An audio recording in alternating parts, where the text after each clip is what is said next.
Sim. Eu, já no começo do governo Lula, uma das coisas mais assim, dramáticas que nós todos vimos, e eu acho que todo mundo vai se recordar disso, foi a morte dos Yanomamis, lá na Sim. região norte, né?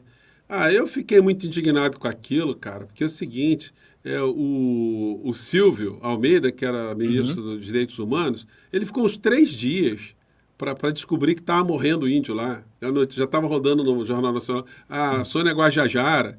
Seguinte, olha, quando surgiram as primeiras Eles têm imagens que aqui, descobrir antes, né, José? exatamente, tinha que pegar um avião, ir para lá, cara, ir para lá, ficar lá no meio, montar uma maloca lá, montar uma coisa, e só sair de lá quando tivesse prendido uma série de responsáveis por aquilo ali, e feito um alarde danado. E eu falei, escrevi na época, inclusive Twitter, eu fiz algumas publicações, e o Uhum. Silvio Almeida ficou muito chateado comigo. Uhum. Ele, inclusive, ao invés de tomar providência, ele ficou me respondendo. Uhum. Do tipo. Inclusive, ele não foi legal comigo naquela época. Eu não quis mais potencializar nada contra ele ali, porque Uhum. ia causar um desgaste no governo. Uhum. O cara ficar. Eu expondo ali algumas coisas, né?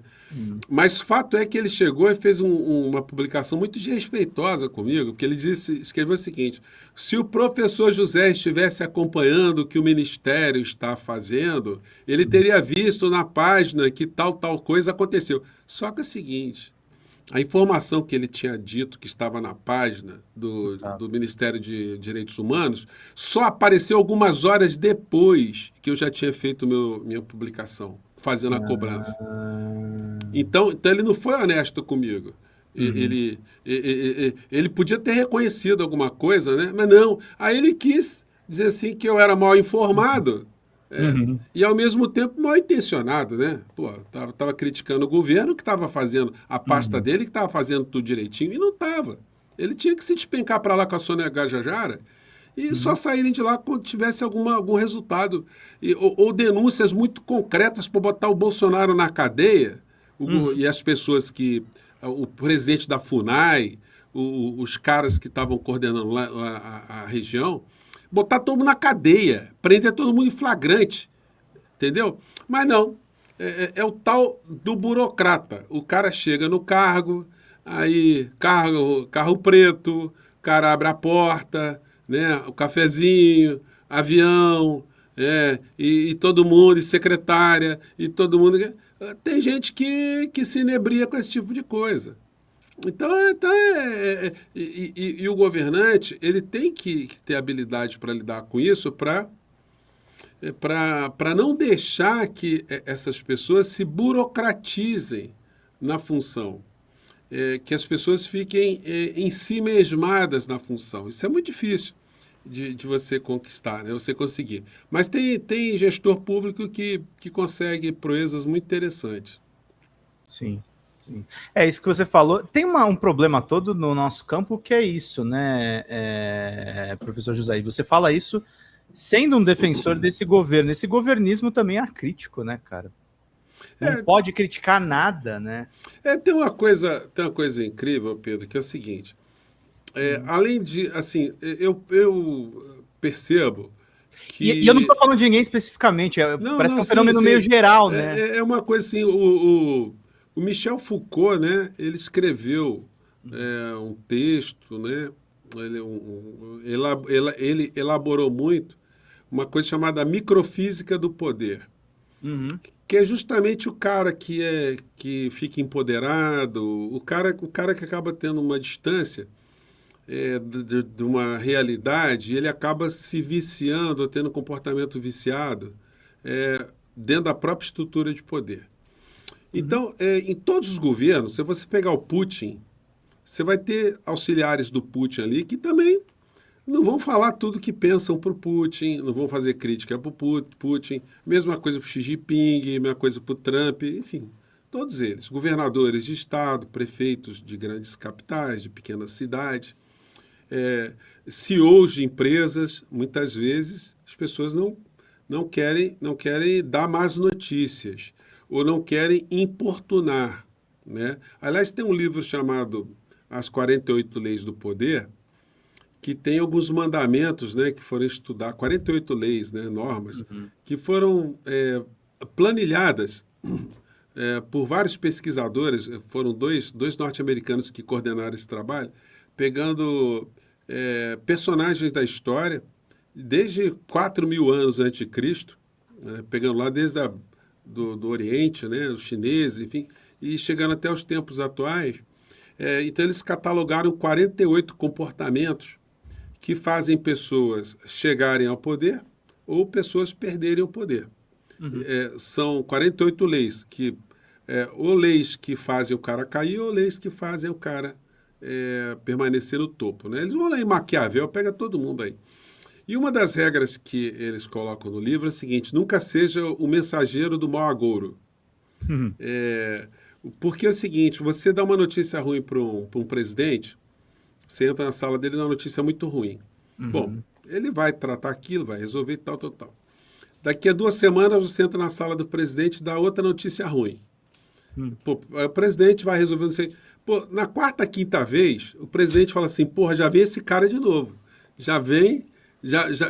O cara começa a ficar queimado. Assim, pô, esse cara só me traz notícia ruim, né? Só me traz problema. Só me traz problema.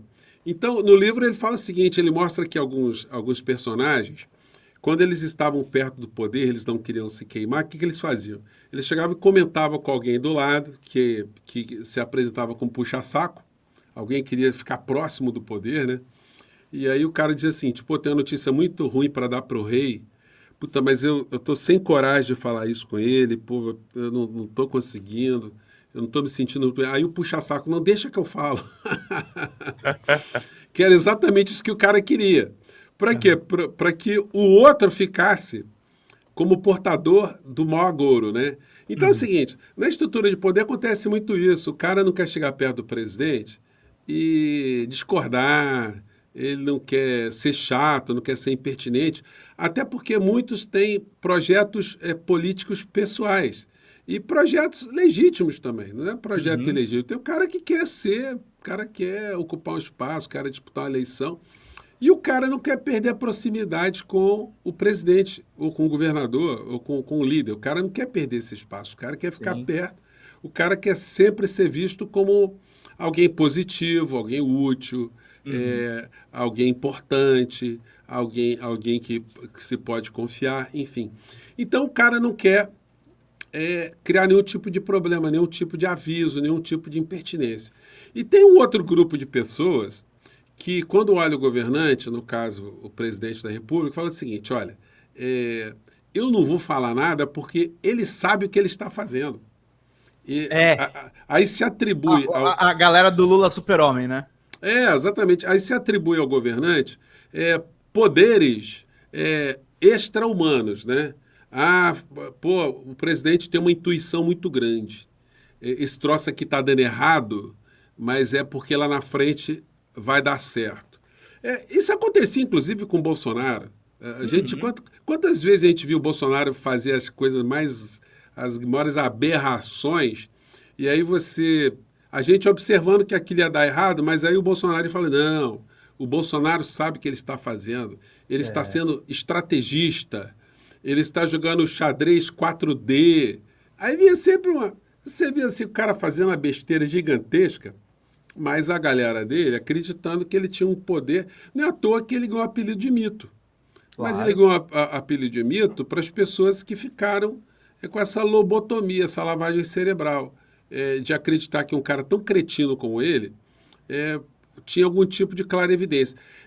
O que fazia muitas pessoas acreditarem nesse tipo de coisa, ou de personagem, em todos os cantos, é que o fato do cara ter chegado onde ele chegou. Então, se um cara tosco como Bolsonaro, um cara despreparado, medíocre como Bolsonaro, chegou até a presidência da República, a mensagem que fica no inconsciente coletivo é a seguinte, pô, esse cara tem alguma qualidade. Ninguém chega a uma presidência sendo imbecil, né? Pelo menos isso na mente dos bolsonaristas. E o Bolsonaro é a prova viva que esse pensamento não é verdadeiro. Um imbecil pode chegar até a presidência do Brasil. Um Claro. cretino pode chegar à presidência dos Estados Unidos da América.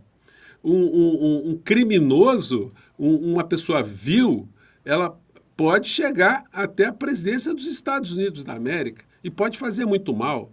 Uma pessoa criminosa pode chegar à presidência, à liderança de Israel e fazer coisas muito ruins e por aí vai. Pode chegar à presidência da Alemanha, à liderança da Alemanha, pode chegar à liderança de qualquer lugar. Então, em função desse resultado político, muitas pessoas começam a atribuir ao governante poderes que ele não tem e não quer admoestar, né? O cara está vendo que o governante está fazendo a coisa errada, mas ele fala assim, não vou falar nada porque ele deve saber o que ele está fazendo. Sim. E às vezes o governante, ele quer ser alertado. Ele fala assim, ó, eu quero que vocês me digam aí, porque, pô, depois que... o exemplo melhor é do Titanic, né? Uhum. Qual é a história do Titanic? Muitas pessoas acreditavam que a embarcação ia bater no iceberg, que aquela velocidade estava muito elevada, mas o comandante sabia o que estava fazendo, né? E aí pronto, aí quando bateu o Titanic, enfim, foi o que nós já sabemos, né? Virou filme.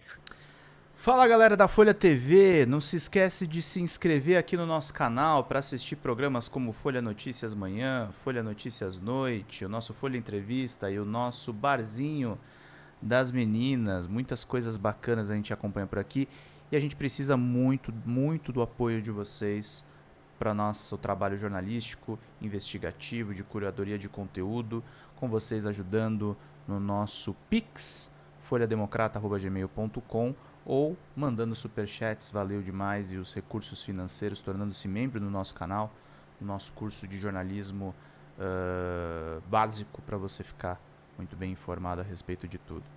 Queridos e queridas, muito obrigado pela presença de todos vocês. Vida longa e próspera.